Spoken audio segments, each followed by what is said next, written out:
Testamento, Mateus, capítulo 24.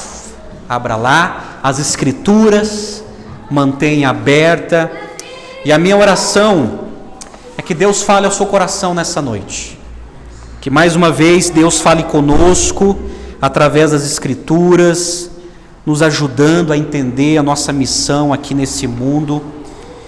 Nós dependemos de Deus, que Deus nos ajude a entender a palavra do Senhor em nossas vidas. Mateus capítulo 24, a partir do verso 45. Mateus 24, a partir do verso 45. Hoje eu quero expor uma parábola do nosso Senhor Jesus. A parábola dos dois servos. Algumas traduções diz assim: a parábola do servo fiel e do servo mau. E eu quero expor aos nossos corações essa parábola e quero explicar o que o nosso Senhor Jesus quis ensinar. Mateus 24, a partir do verso 45, acompanhe comigo a leitura da Escritura. Quem é, pois, o servo fiel e prudente, a quem o Senhor deixou encarregado dos demais servos, para lhes dar o sustento a seu tempo? Bem-aventurado aquele servo a quem seu Senhor, quando vier, achar fazendo assim. Em verdade lhes digo que lhe confiará todos os seus bens. Mas o que acontecerá se aquele servo, sendo mau, dizer consigo mesmo: meu senhor demora para vir, e começar a espancar os seus companheiros, e a comer e beber com os bêbados? Virá o senhor daquele servo em dia em que não espera, e em hora que não sabe, e irá aplicar-lhe um castigo severo, condenando-o com os hipócritas. Ali haverá choro e ranger de dentes. Vamos orar? Pai, dai-nos sabedoria, Senhor, para entender as sagradas letras. Ensina-nos, ó Deus, através das Escrituras, que o Senhor venha nos repreender através da Tua mensagem, que o Senhor venha nos corrigir através da Tua boa vontade, que o Senhor venha nos educar através da Bíblia Sagrada. Ó Deus, que o Espírito Santo possa iluminar nossa mente para entender a revelação do Senhor nas Escrituras. E ajuda-nos, ó Pai, que o Senhor trabalhe na nossa vida, esculpindo em nós a imagem do Teu Filho amado. É tudo o que lhe peço, Pai, em nome de Jesus. Amém. Amém. Amados, a parábola dos dois servos. Nós estamos aqui em Mateus capítulo 24 e capítulo 25, que é um discurso de Jesus, que é conhecido como o sermão escatológico. A palavra escatologia, você já sabe, significa o estudo das últimas coisas. Então, Mateus 24, Mateus 25, Jesus ensina sobre o fim de todas as coisas. Jesus fala nesses capítulos, meus amados, sobre o fim da raça humana. Jesus fala sobre o fim de todas as civilizações. Jesus fala sobre o fim desse mundo, sobre o fim de tudo. E fala sobre a sua segunda vinda. Esse é o quinto sermão doutrinário de Jesus. E qual é o esboço desse sermão? Quando Jesus ele ensinou esse sermão, tem alguns pontos que nós já trabalhamos e iremos trabalhar. Por exemplo, ele trouxe uma profecia sobre a destruição do templo de Jerusalém. Vocês se lembram? Que aconteceu no ano 70 depois de Cristo. Mas nós vimos que há desdobramentos nessa profecia que se cumprirá no futuro. Nós vimos sobre o princípio das dores, que é o tempo que nós estamos vivendo, em que Jesus fala que alguns sinais acontecerão antes que Ele venha. Nós vimos sobre a segunda vinda, nós vimos sobre a grande tribulação. Nós vimos o que aconteceu na invasão dos romanos sobre a cidade de Jerusalém, e nós vimos também sobre a grande tribulação, que é um evento que acontecerá contra todos os cristãos, em que haverá uma perseguição mundial contra a igreja, contra os cristãos. Nós vimos sobre a segunda vinda de Cristo, e nós vimos em detalhes como será a vinda do nosso Senhor e Salvador. E por fim, nós veremos ainda o dia do grande julgamento. Esse Jesus que prometeu voltar, ele voltará para julgar. E para preparar os seus discípulos, ele expôs 4 parábolas de advertência e de juízo. Por exemplo, nós veremos hoje a parábola dos 2 servos, desse texto. No outro domingo, nós veremos a parábola das 10 virgens, Mateus 25, versos de 1 a 13. Nos próximos domingos, nós veremos a parábola dos talentos, Mateus 25, verso 14 a 30. E para finalizar o sermão profético, nós veremos a parábola das ovelhas e dos bodes, em que Jesus vai separar os seus ovelhas e vai separar aqueles que não o pertencem, que são os bodes.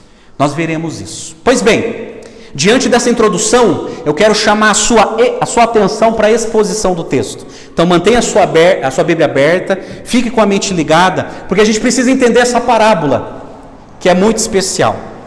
E o verso 45 a 47, Jesus ele falou assim: quem é, pois, o servo fiel e prudente, a quem o Senhor deixou encarregado dos demais servos, para lhes dar o sustento a seu tempo? Bem-aventurado aquele servo, a quem seu Senhor, quando vier, achar fazendo assim.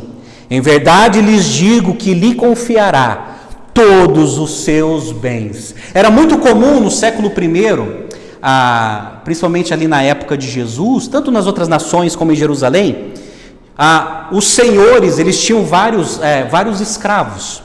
E muitas vezes, aquele escravo que tinha mais conhecimento, que mais se destacava, eles os colocavam para governar ou a casa, ou para gerenciar a lavoura, ou para gerenciar os gados. Por exemplo, na Bíblia, nós temos um grande exemplo que foi José do Egito, que cuidou da casa de Potifar, o comandante do exército do Egito. Então era muito comum naquela época um senhor pegar um escravo e colocar para gerenciar ou a lavoura ou a sua própria casa. Então Jesus aqui ele está trazendo uma parábola de uma história que era muito comum na sociedade judaica naquela época. E naquela época muitos senhores eles viajavam para poder comercializar, vender algum produto ou voltar com novos produtos e deixava alguém responsável pela casa ou pela lavoura. E é interessante que Jesus ele está destacando aqui o bom servo, o bom funcionário. O bom funcionário é aquele que produz mesmo longe dos olhos do patrão.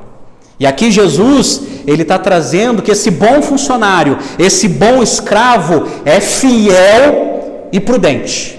E ele será muito abençoado quando o seu Senhor chegar e encontrar sua lavoura, sua casa em ordem. E encontrar aquele escravo trabalhando de maneira íntegra.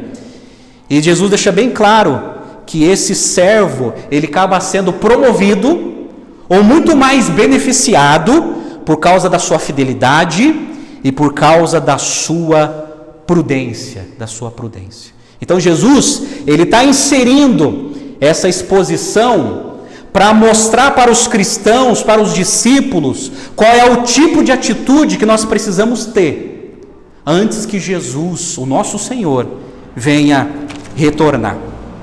Verso 48 e 49, aí Jesus ele fala do outro servo.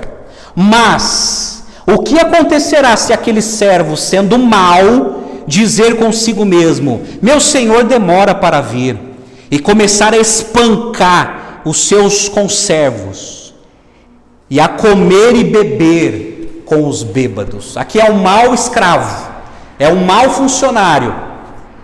Jesus está dizendo o seguinte: olha, existem servos fiéis e prudentes, mas infelizmente existem servos maus, como diz lá em São Paulo, ruim de serviço. Como é ruim de serviço, muito ruim. E o problema é que esses que trabalham mal, o comportamento piora quando o seu senhor está ausente.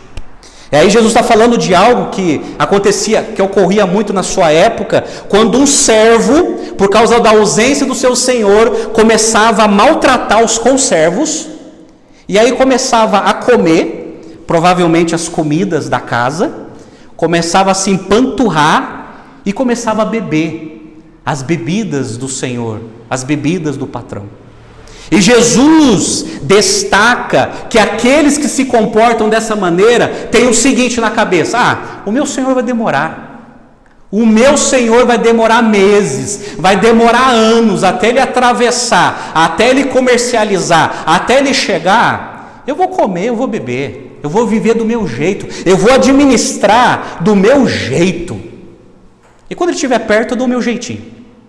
Mas enquanto ele está ausente, como diz aquele ditado, quando o patrão ele sai, os ratos fazem a festa, né? É bem assim. Mas o que Jesus quer inculcar na cabeça dos discípulos? Que muita gente, sendo servo mau, vai se comportar do mesmo jeito. O meu Senhor vai demorar. Então, olha, deixa a vida me levar. Vida leva eu. Olha que filosofia miserável. Só que daí Jesus, versos 50 e 51, ele fala sobre a atitude do Senhor.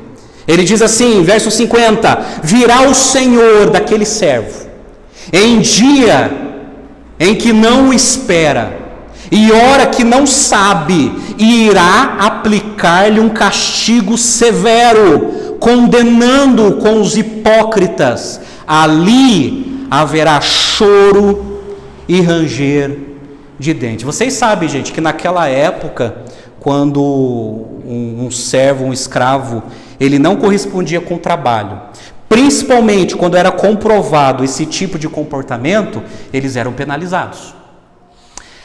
Mas é bom lembrar que tem uma cláusula na lei de Moisés, na lei civil, em que os judeus eles tinham que cuidar muito bem dos escravos, tá? Então não havia, por exemplo, torturas. Mas quando se tratava desse tipo de comportamento, maltratando outras pessoas, bebendo e tendo uma má administração, naquela época, eles eram penalizados com castigos severos. Bom, Jesus, ele está pegando essa situação muito comum e dizendo o seguinte: haverá um castigo. Eu voltarei, e aqueles que são servos maus serão penalizados também. Então se preparem da melhor maneira possível, porque um dia eu vou voltar. Uns serão abençoados e outros serão castigados. E quando ele fala sobre choro e ranger de dentes, os comentaristas da Bíblia King James atualizada, eles nos ajudam a entender essa expressão. Eles escreveram assim, abre aspas: o contexto revela que hipócrita é aquele cuja vida prática não corresponde à sua alegada fidelidade a Cristo. A expressão ranger os dentes só é usada em Mateus. Interessante. Mateus 8:12, 13:50, 22:13, 24:51 e 25:30. E tem a ver com um profundo, doloroso e eterno arrependimento que os incrédulos e os falsos cristãos hipócritas sentirão a partir do dia do Senhor. Então é interessante que essa expressão choro e ranger de dentes foi muito bem expressado pela pena de Mateus, mostrando o seguinte: haverá sofrimento. Haverá sofrimento. E o pastor John MacArthur, ele nos ajuda a esclarecer sobre a expressão sobre quem será penalizado. Ele escreveu assim, abre aspas: o servo mau representa um descrente que se recusa a levar a sério a promessa da vinda de Cristo. Embora seja um descrente, como demonstrado pela sua punição, ele, no entanto, é responsável diante de Cristo pela administração do seu tempo. Jesus estava ensinando que todo habitante do mundo possui a sua vida, habilidades naturais, riquezas e posses em confiança diante de Deus, e deve prestar contas sobre como essas coisas são usadas. Jesus está deixando bem claro que um dia as pessoas vão prestar conta diante dele sobre o que fizeram com as suas vidas, com seus recursos, com a sua saúde, enfim, com a sua existência. Então, amados, essa é a parábola dos dois servos. Jesus expõe essa parábola dizendo o seguinte: olha, se preparem. Se preparem. Essa parábola de juízo vai acontecer. Então, meus discípulos, se preparem, porque eu irei buscar os meus servos fiéis, mas os servos maus serão penalizados. Então, esse é a explicação da parábola. Ok? Fez sentido? A aplicação. Eu quero separar 3 lições dessa parábola. 3 lições dessa parábola. E você vai ver que essa parábola, ela é extremamente relevante para a nossa alma, para a nossa vida prática, para a nossa vida como discípulo. Se você se considera como cristão, eu quero convidar você nesse momento a se examinar. E a pergunta que eu lanço é o seguinte: você é um servo fiel ou um servo mau? Quem é você nessa parábola? Pois bem, eu quero apresentar para vocês 3 lições. Primeiro, as características do servo fiel. Segundo, as características do servo mau. E terceiro, o destino dos servos. Está aqui, já estou expondo os 3 pontos do meu sermão. Vamos lá, as características do servo fiel. No verso 45, Jesus ele inicia a parábola dizendo: quem é, pois, o servo fiel? Está aqui a primeira característica do servo: fidelidade. Fidelidade. Você pode repetir comigo? Fidelidade. De novo, fidelidade. Aí, eu fui para o dicionário. O que os gramáticos escreveram sobre essa palavra fidelidade? Olha que interessante. Fidelidade, natureza do que é fiel. Olha essa definição que tem a ver com conteúdo bíblico. Respeito ao que foi combinado. Isso é fidelidade. Respeito ao que foi combinado. Fidelidade é comprometimento, lealdade, devoção. Mas eu fico com o respeito ao que foi combinado. Lucas capítulo 12, que conta a mesma história, é o texto paralelo dessa parábola. Lucas ele usa a palavra mordomo. Mordomo. Mordomo é aquele que cuida, é aquele que gerencia, é aquele que administra uma casa ou uma mansão. Fidelidade, meus amados, fidelidade. Eu pergunto para você: você é fiel a Deus? Eu não estou falando nem ao seu cônjuge, a Deus. Jesus falou: quem é, pois, o servo fiel? Essa é a primeira característica dos servos, fidelidade. Você é fiel a Deus? Olha que diz o Salmo 31, verso 23. O salmista escreveu assim: amem o Senhor, todos vocês que são seus santos. O Senhor preserva os fiéis. Olha que lindo. O Senhor preserva os fiéis, mas retribui com abundância aos soberbos. Retribui o quê? Com castigo. Ao soberbo. Quem é o soberbo? É o orgulhoso, coração duro, coração que não se dobra diante das ordens de Deus. E Jesus, o salmista está dizendo que o Senhor preserva os fiéis. Seja fiel a Deus. O Salmo 101, verso 6 diz assim, olha que interessante, Deus dizendo: os meus olhos procurarão os fiéis da terra, para que morem comigo. O que anda em reto caminho, esse me servirá. Deus procura os seus fiéis. E eu pergunto para você: você é um fiel? Você é fiel a Deus. Fidelidade, respeito ao que foi combinado. Deixa eu alterar aqui. Respeito ao que foi ordenado. Fidelidade. Fidelidade. A outra característica que Jesus expõe na parábola: quem é o servo fiel e prudente? Mas antes de falar de prudência, olha que interessante, em Lucas 16:10, Jesus ele conta uma outra parábola sobre o administrador infiel. E Jesus ele fala o seguinte, olha que ele fala em Lucas 16:10: quem é fiel no pouco, também é fiel no muito. E quem é injusto no pouco, também é injusto no muito. Aqui está o termômetro da fidelidade. Quem é fiel no pouco, quem é fiel no pouco, será no muito. Quem é injusto no pouco, também será no muito. E Paulo escreve em 1 Coríntios capítulo 4, verso 1 e 2, o que Deus espera de nós, pastores. Agora estou falando da minha categoria. Sabe o que Deus espera de nós? Olha só que Paulo escreveu aos Coríntios: assim, pois, importa que todos nos considerem como ministros de Cristo, encarregado dos mistérios de Deus. Ora, além disso, o que se requer desses encarregados é que cada um deles seja encontrado fiel. Deus, ele não espera sucesso na vida dos pastores. Deus, ele não espera uma igreja cheia, inchada. Sabe o que Deus espera dos seus pastores? Fidelidade. Fidelidade bíblica, nas escrituras, trazendo a verdade para o povo de Deus, mesmo num mundo antibíblico, como nós vivemos. Fidelidade, estes são os servos fiéis, que não negociam a sua fé. E Paulo escreveu a sua segunda carta a Timóteo, capítulo 2, orientando a investir na vida dos homens.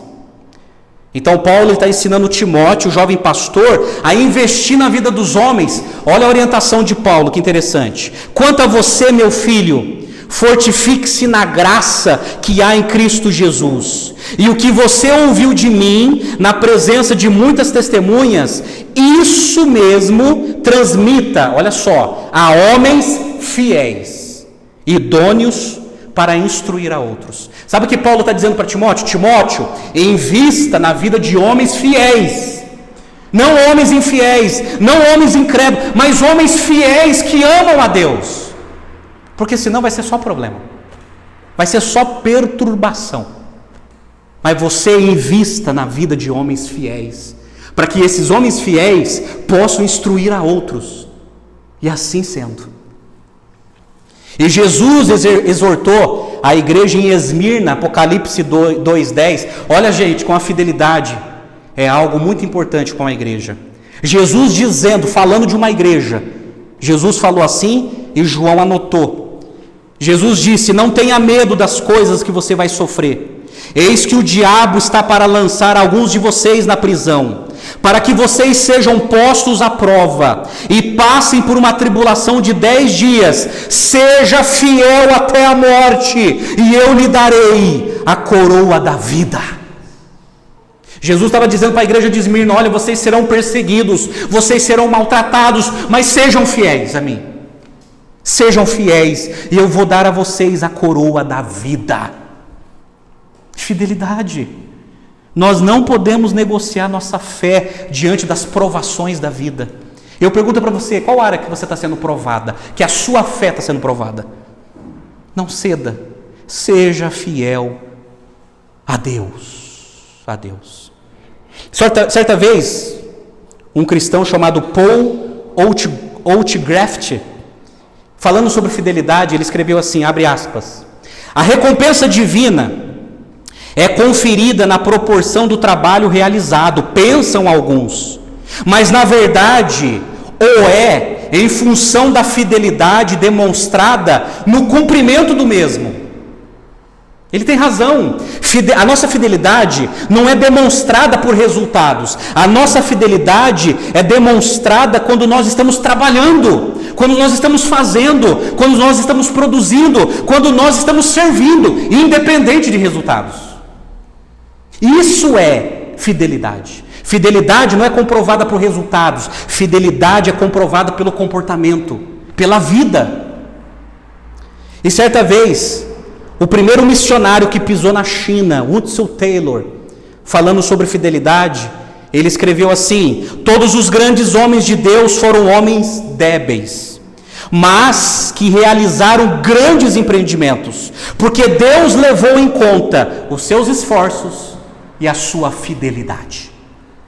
Ele tem razão, somos débeis, somos limitados, mas o que Deus leva em consideração é o nosso esforço e a nossa fidelidade no meio do processo. É isso que importa. É isso que importa. Seja fiel, seja fiel.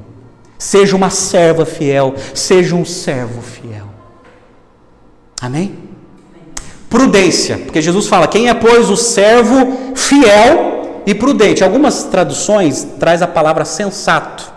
Aí eu fui para o dicionário, e os gramáticos definem assim: o que é prudência? Cautela, precaução, sensatez, moderação. E a definição que mais chamou minha atenção: prudência ou prudente é aquele que evita o perigo e o erro. Esse é o prudente. Aquele que evita o perigo e o erro. A prudência. É isso que nós precisamos, de prudência, aquele que evita o erro e o perigo. Esse foi o pedido do rei Davi em oração pelo seu filho Salomão, que está registrado em 1 Crônicas 22:12. Davi, ele disse assim, orando, que o Senhor lhe conceda prudência e entendimento, para que quando for rei sobre Israel, você guarde a lei do Senhor, o seu Deus. Sabe o que é prudência para Davi? É guardar a palavra de Deus, é praticar a palavra de Deus, é inculcar a palavra de Deus e colocar como prática de vida. Isso é prudência. Agora, quando nós conhecemos a palavra de Deus e não a praticamos, nós somos o quê? Imprudentes, insensatos. E Jesus, em Mateus capítulo 10, ele envia os seus apóstolos de 2 em 2 para pregar o evangelho. Qual foi a orientação de Jesus? Mateus 10:16, Jesus falou assim: eis que eu os envio como ovelhas para o meio de lobos, portanto sejam prudentes como as serpentes e simples como as pombas. Sejam prudentes como a serpente. Isso é, você como meu discípulo, como meu representante, você não tem o direito de fazer qualquer coisa. Seja prudente. E outra, seja simples como uma pomba. E Jesus ensinou que a verdadeira prudência está no fato de ouvir e praticar os seus mandamentos. Como ele finalizou lá em Mateus capítulo 7, a partir do verso 24, quando ele finalizou o Sermão do Monte. Vocês lembram? Ele diz lá, olha que interessante: todo aquele, pois, que ouve estas minhas palavras e as pratica, será comparado a um homem prudente, que construiu a sua casa sobre a rocha. Caiu a chuva, transbordaram os rios, sopraram os ventos e bateram com força contra aquela casa, e ela não caiu, porque tinha sido construída sobre a rocha. Aí Jesus fala do outro: e todo aquele que ouve essas minhas palavras e não as pratica, será comparado a um homem insensato, imprudente, que construiu a sua casa sobre a areia. Caiu a chuva, transbordaram os rios, sopraram os ventos e bateram com força contra aquela casa, e ela desabou, sendo grande a sua queda. Jesus falou que a maior prudência é ouvir os seus ensinamentos e praticar os seus ensinamentos. Aí a nossa vida estará alicerçado na rocha. Agora, a vida que ouve e não pratica é como um castelo de areia. Com o tempo vai desabar. Aí, meus amados, é por isso que a gente precisa tomar tanto cuidado. Quantos casamentos desabaram como um castelo de areia? Quantas famílias se desabaram como um castelo de areia? Quantas sociedades estão se desabando como um castelo de areia? Sabe por quê? Não foi edificado sobre a rocha, que é Cristo. E a queda está sendo grande. Prudência. Fidelidade, prudência. A terceira característica desse servo é a disposição.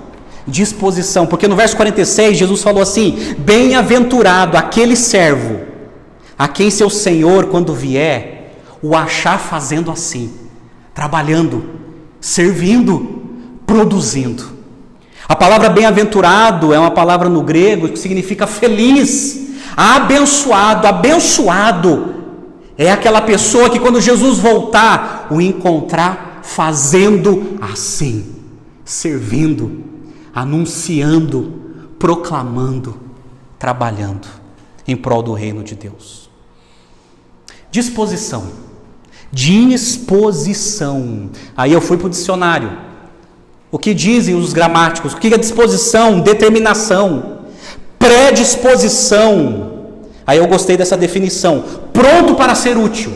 Sabe o que é uma pessoa disponível? É uma pessoa pronto para ser útil, pronto para servir. Isso é disposição. E Jesus está dizendo: olha, bem-aventurado quando eu voltar, eu encontrar esses que são prontos para servir. Bem-aventurado, abençoado é estes. O Salmo 2, verso 11, o salmista escreveu assim: sirvam o Senhor com temor e alegrem-se nele com tremor. Sirva o Senhor com temor e alegre-se nele com tremor. Sirva a Deus. E Hebreus 12, verso 28 diz assim: por isso, recebendo nós um reino inabalável, retenhamos a graça, pelo qual sirvamos a Deus de modo agradável, com reverência e temor, porque o nosso Deus é fogo consumidor. Servir a Deus. Eu pergunto uma coisa para você: você tem servido a Deus com disposição? Quem é você diante de Deus? Você é aquele servo que tem disposição? Você é aquela serva que tem disposição? Ou você coloca vários obstáculos para não servir? Esse é o servo que Jesus espera, fiel, prudente, disposto. Ele é disposto a servir. São estes que Jesus tanto ama. Servo, serva, aqueles que são prontos para serem úteis, aqueles que são prontos para servir. Servos e servas, dispostos e dispostas.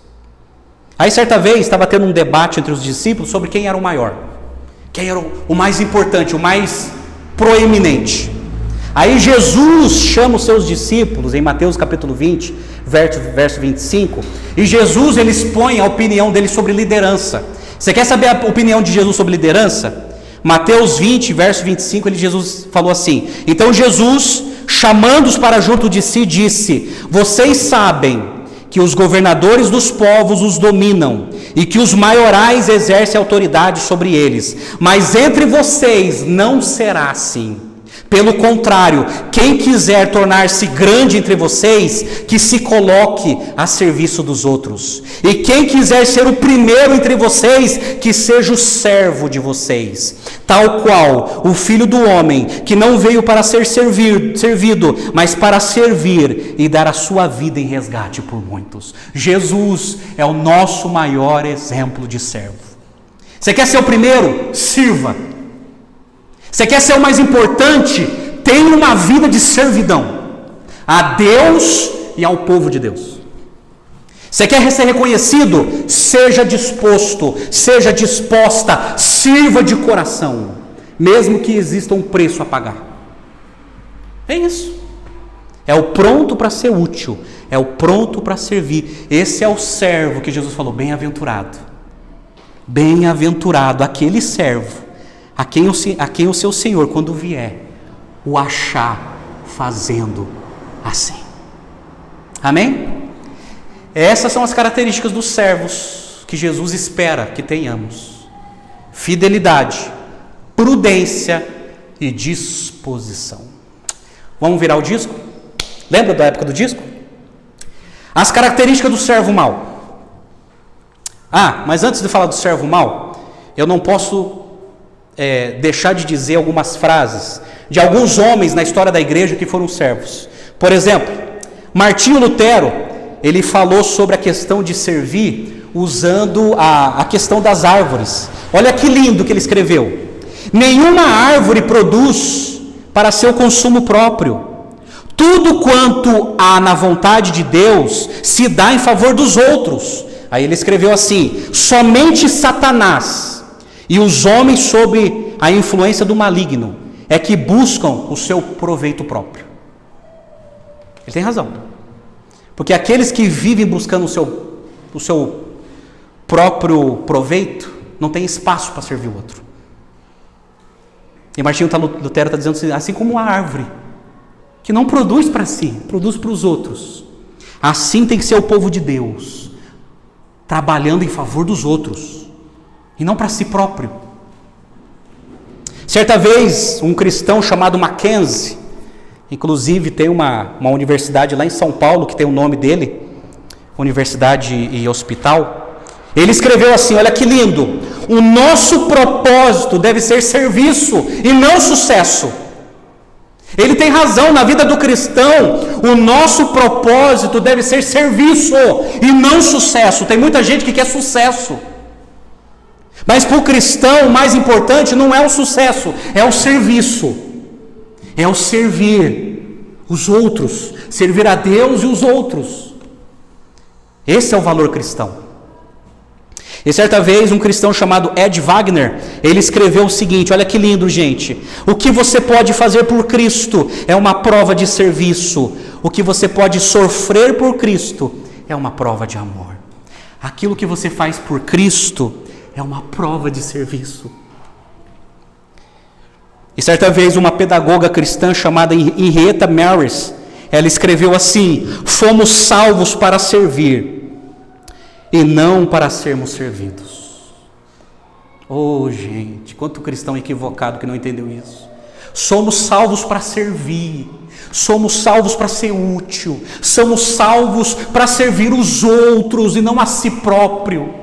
Nós não fomos salvos para receber, nós fomos salvos para servir, para compartilhar, para dividir, para que Deus venha multiplicar. Essa é a nossa missão. E certa vez o pastor John Wesley, ele agoniado diante de Deus, ele fazia a seguinte oração: Senhor, não nos deixe viver para sermos inúteis. Ele não queria ser um pastor inútil, ele não queria ter uma igreja inútil que não serve ninguém. Essas são as características do servo que nós precisamos ter: fidelidade, prudência, disposição. Ficou fácil para guardar? Então repita comigo: fidelidade, prudência, disposição. Guarda isso no seu coração. Esse é o servo fiel e prudente que Jesus vem buscar. As características do servo mau, está lá no verso 48 e 49, é o contraste. A infidelidade. O servo mau é infiel. Por isso que ele diz assim: meu senhor vai demorar. Ele vai demorar, a viagem vai ser longa. Então é o seguinte, vamos fazer o que a gente quiser. Eu vou fazer o que eu quiser da minha vida. Essa história aí que Jesus vai voltar, os meus avós, os meus bisavós contavam isso, ele não voltou ainda. Deixa eu viver a minha vida do jeito que eu quero. Infiel, servo mau. A outra característica desse servo mau é a imprudência, porque ele começou a espancar os companheiros, ele começou a maltratar os conservos, ele começou a maltratar as pessoas, começou a jogar a sua raiva, o seu veneno sobre as pessoas, começou a ter problema de relacionamentos terríveis em relação às pessoas. Imprudência, começou a ferir as pessoas de tal maneira como se aquilo não viesse a ter consequências. Imprudência, infidelidade, imprudência, inconsequência, porque ele começou, diz o texto, verso 49, que ele começou a beber, a comer e a beber com os bêbados, com os ébrios, segundo algumas traduções antigas. Ele se tornou glutão e um beberrão. se afogou no álcool. Isso são as pessoas inconsequentes, que não querem seguir a Jesus, que não esperam pela volta de Cristo. O mundo está vivendo assim, nas suas glutonarias, ou vive como beberrões, afogando os seus desejos, seus sonhos, dentro de uma bebida mortífera. O que Jesus quer dizer aqui? Que tem muita gente que vive como servo mau, infidelidade. Estou nem aí para os absolutos de Deus, estou nem aí. O que importa é o que eu penso, o que eu sinto. Infidelidade. Imprudência. Bom, aí, olha só como um pensamento determina o comportamento. Eu não estou nem aí com Deus, não estou nem aí com os absolutos de Deus. Eu quero viver do meu jeito. Isso vai influenciar o meu sentimento e o meu comportamento. Aí eu se torno imprudente. Eu começo a fazer coisas que contrariam a vontade de Deus. Eu começo a praticar coisas na vida que ofende a santidade de Deus. Eu me torno consequente. Aí eu me afundo mais ainda. Eu sou um imprudente e me afundo numa inconsequência. Eu começo a ter uma vida devassa. Eu começo a ter uma vida que é rodeada diante de mim. O que importa é os meus prazeres. O que importa é os meus desejos. O que importa é aquilo que eu quero. Inconsequente. Esse é o servo mau. E aí, Paulo, nas suas cartas, ele fala dessas pessoas, desses servos maus. Por exemplo, Paulo escreveu em sua carta, Filipenses, capítulo 3, verso 17, ele fala sobre os inimigos da cruz, que são servos maus. E Paulo escreveu assim: irmãos, sejam meus imitadores e observe os que vivem segundo o exemplo que temos dado a vocês, pois muitos andam entre nós, dos quais repetidas vezes eu lhes dizia, e agora o digo, até chorando, que são inimigos da cruz de Cristo. O destino deles é a perdição, o Deus deles é o ventre, e a glória deles está naquilo que deveriam se envergonhar, visto que só pensam nas coisas terrenas. Sabe o que Paulo está dizendo? O Deus dessas pessoas é o próprio ventre, é o próprio umbigo. Jesus está falando da egolatria. As pessoas são ególatras, as pessoas são idólatras, as pessoas vivem essa vida como se não vai ter consequências eternas. Isso é um grande engano. Isso é um grande engano. Pois que Jesus ele conta essa parábola dizendo: olha, vai ter consequência, vai ter prestação de contas, vai ter, o seu Senhor virá. Então cuidado com a sua vida, com a sua egolatria. E Paulo também escreveu a carta aos Efésios, capítulo 4, verso 17. Gente, ele está preocupado com as igrejas. E ele escreve cartas dizendo: olha, tomem cuidado com a vida de vocês.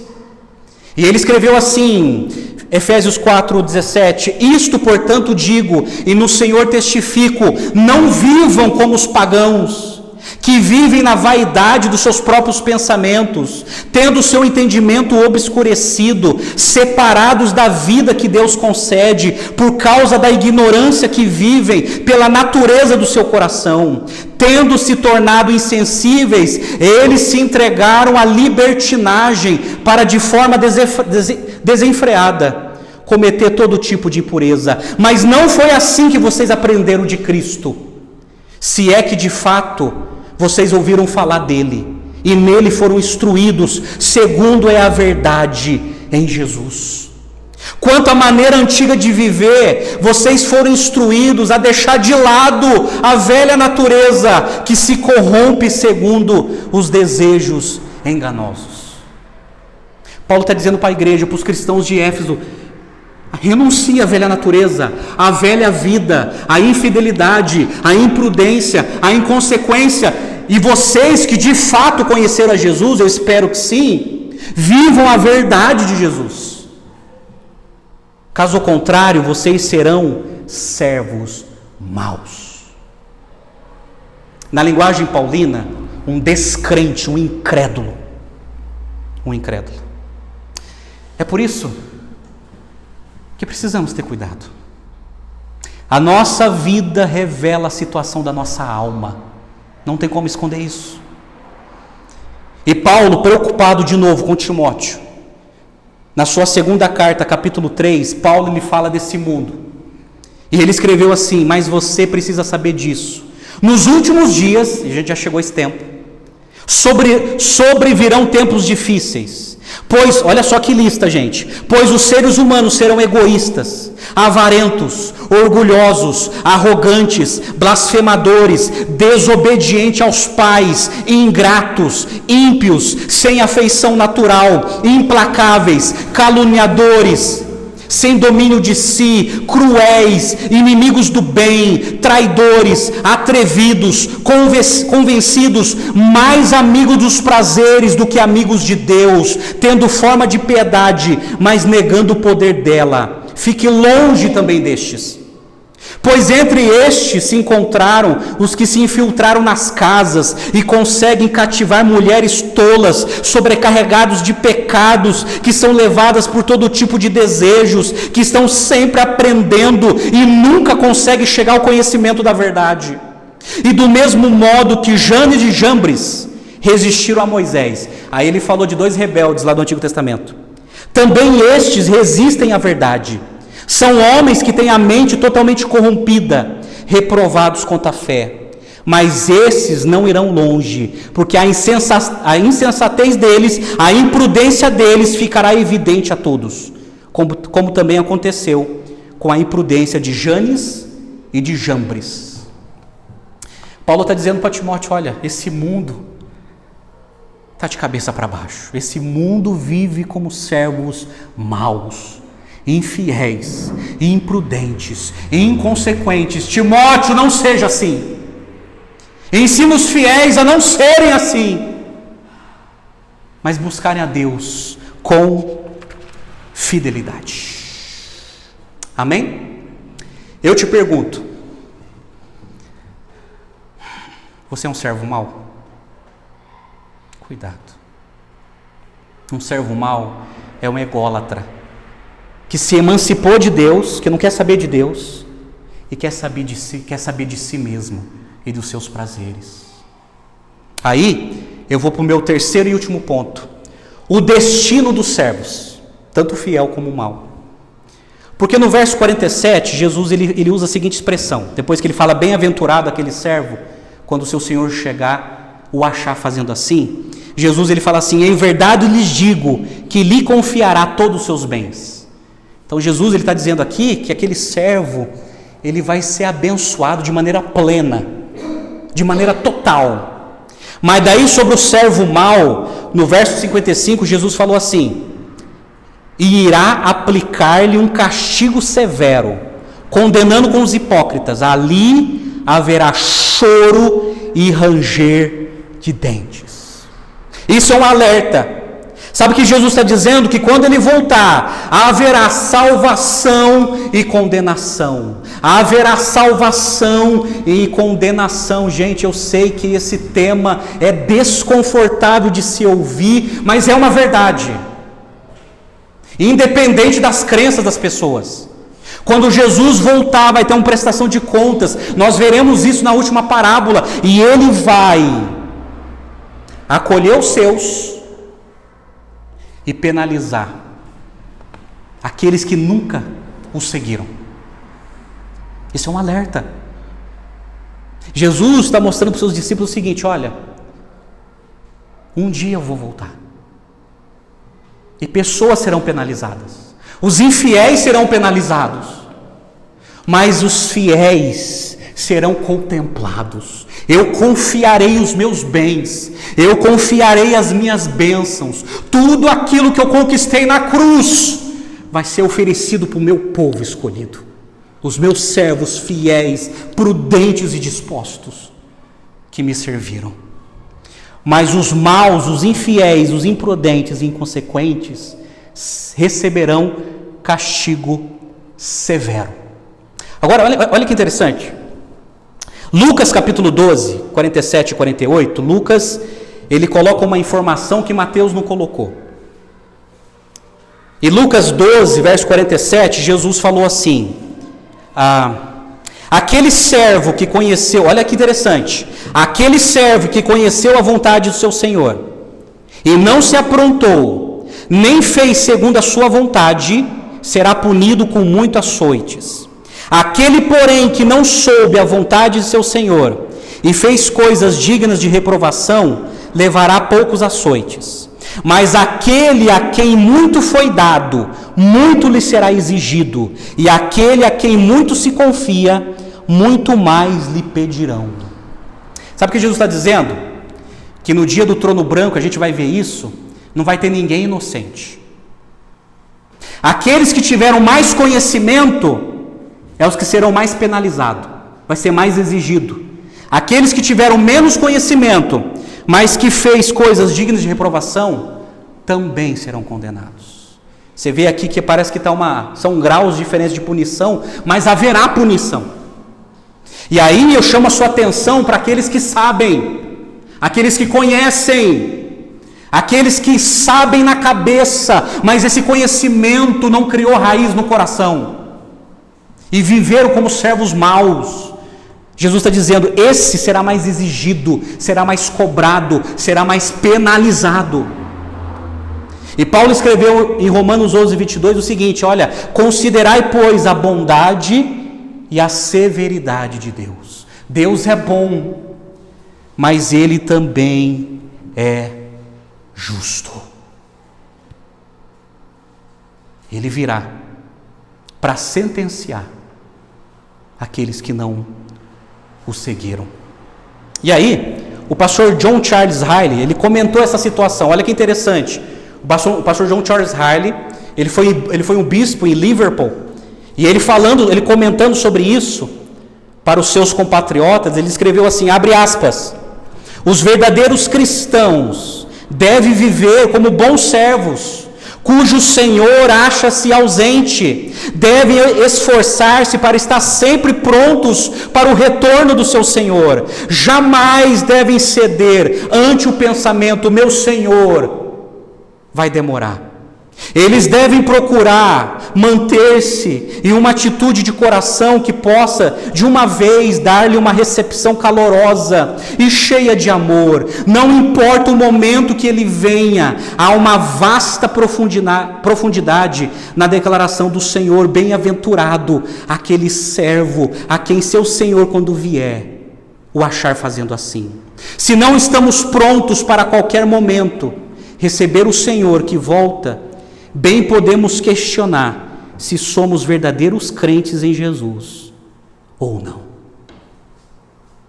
Eu pergunto para você, como que você está se preparando para a volta de Cristo? Como que você está se preparando para a volta de Cristo? Pastor, ok, explica aí. Tá bom, Jesus vai voltar. E na parábola ele deixa bem claro que haverá salvação e condenação. A pergunta é, por quê? Por quê? Aí eu preciso te levar lá para o Jardim do Éden. Você lembra? Ali no Jardim do Éden, Deus criou céus e terra. Deus criou o ser humano, para que o ser humano tivesse a sua verdadeira alegria em Deus, se alegrar em Deus, se regozijar em Deus, porque a Bíblia diz que a verdadeira felicidade reside só em Deus, o resto é paliativo nesse mundo. Mas Deus deu uma ordem, não coma desse fruto, porque do dia que comeres, vocês morrerão. E Adão e Eva, nossos ancestrais, influenciado pela tentação de Satanás colocou dúvida sobre a ordem de Deus. É assim que Deus falou? Questionando a ordem de Deus. E Adão e Eva, movidos por incredulidade, eles viram aquele fruto e comeram. E diz as Escrituras que a partir daí o pecado entrou no mundo, o pecado, aquilo que nos separa de Deus, e o ser humano experimentou não só a morte física, mas a morte eterna. O ser humano está separado de Deus, de tal maneira que a Bíblia diz em Romanos 3, 23, que todos pecaram e estão separados da presença gloriosa de Deus. O ser humano, ele já nasce pecador. O pecado do ser humano ofende a santidade de Deus, porque Deus nos criou para a sua glória, mas o ser humano, como seus ancestrais, escolheram viver emancipado de Deus. Escolheram a sua vida longe de Deus, por causa do pecado que nutre esse desejo. E a Bíblia diz que o pecado nos afetou de tal maneira que afetou a nossa razão, a nossa emoção e a nossa volição, a nossa vontade. A nossa vontade está escravizada por causa do pecado e nós desejamos aquilo que Deus condena. Assim é a raça humana. E aí, como o ser humano tenta se justificar? Através de obras. Ele, sendo servo mau, ele tenta ser um servo fiel, praticando obras, para tentar resolver o seu problema, para chegar até Deus. E aí ele tenta ser caridoso, ele tenta ser ético, ele tenta ser honesto, ele tenta se auto-justificar com as suas prerrogativas. Olha, eu sou bom. Bom, eu nunca cometi um crime, então eu acho que eu vou para o céu, porque eu nunca cometi um crime. Mas a Bíblia fala que as nossas obras de justiça, tudo aquilo que fazemos de bom para Deus não presta para nada. A nossa justiça não é suficiente para resolver o nosso problema, que é o pecado. Essa é a situação do ser humano emancipado de Deus. Qual foi o plano de Deus? Deus enviou o seu Filho. Deus, ele trouxe o que ele tinha de melhor e encarnou no mundo o seu Filho. E a Bíblia diz que ele foi o único ser humano que viveu de maneira perfeita, de maneira resoluta, fazendo a vontade de Deus. E diz a Bíblia que ele veio trazer o Evangelho dessa salvação, que vai nos livrar dessa condenação. E Jesus, Deus, o sacrificou na cruz. A cruz não foi um martírio, a cruz não foi um crime. Jesus veio predestinado a esse mundo para ser sacrificado na cruz, porque na cruz ele levou todos os nossos pecados que estavam nos separando de Deus. E através da cruz de Cristo, do sacrifício de Cristo, ele nos reconciliou com Deus, ele nos religou com Deus, para que tivéssemos de novo comunhão com Deus. E esses que entenderam isso, que foram levados a entender isso, tomaram uma decisão, e é a decisão que eu convido você a tomar hoje. Chama-se arrependimento e fé.